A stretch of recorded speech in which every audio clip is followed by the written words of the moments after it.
Hello, everyone. I have a new book at the Hall Christian Library that I would like to share with you.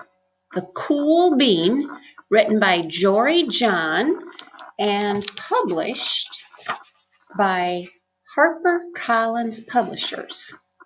The Cool Bean. Watch out.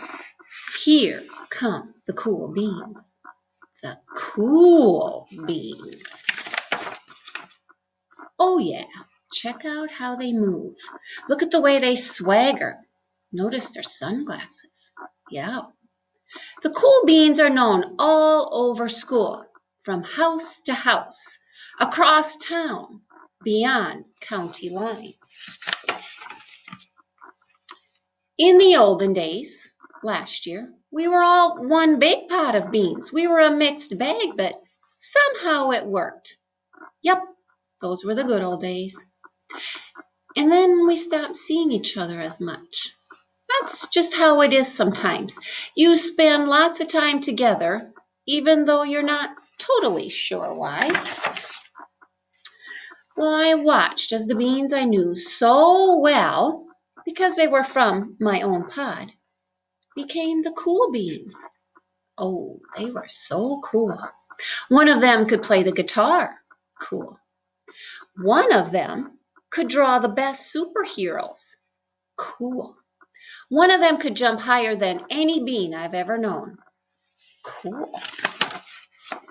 Me? Well, I mostly stayed the same. Sure, I made some small changes. I wore sunglasses. Too big. I slicked my hair back.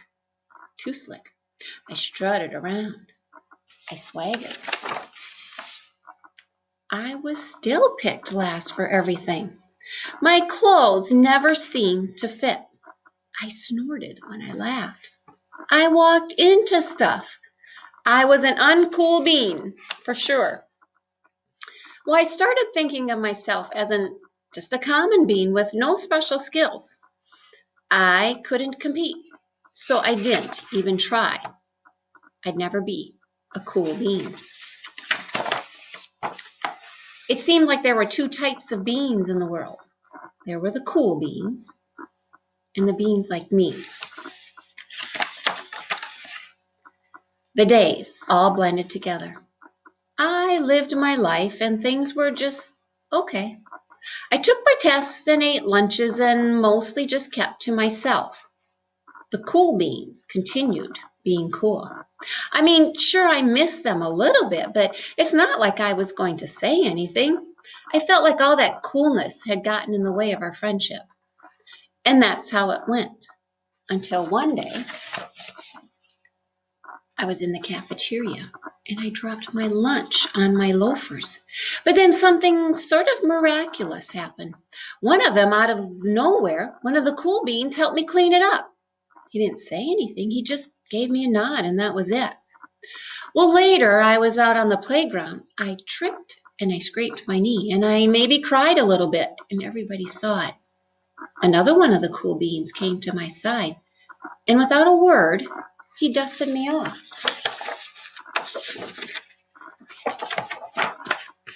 Well, that afternoon, I was sitting in class. I wasn't really paying attention. I didn't notice, but our teacher had called on me. Everybody stared. Everybody looked at me, and I sat there in silence. Nobody said anything. And then everybody laughed at me. That was it. After today, I was officially a has-been. But then one of the cool beans stood up and came over to me. Everybody watched.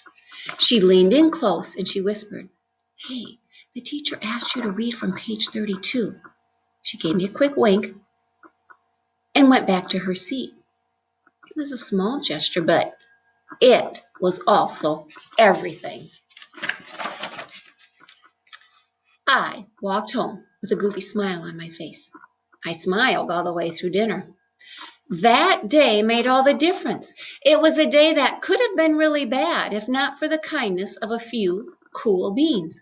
It gave me a shred of confidence. That shred of confidence continued to grow.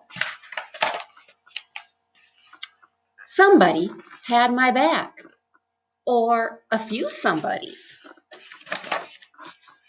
Well, after that, I started hanging out with the cool beans again. How have you been? Get it? Have you been? Not all the time, but sometimes. At lunch, after school, even on the weekends. Well, throughout all of this, I realize it's not about how you look or any of that other silly stuff. It's about a wink or a nod or a smile or just the right moment. It's about dusting somebody off, helping them up again, and pointing them in the right direction. You need a hand? Yes, please. Now that's cool.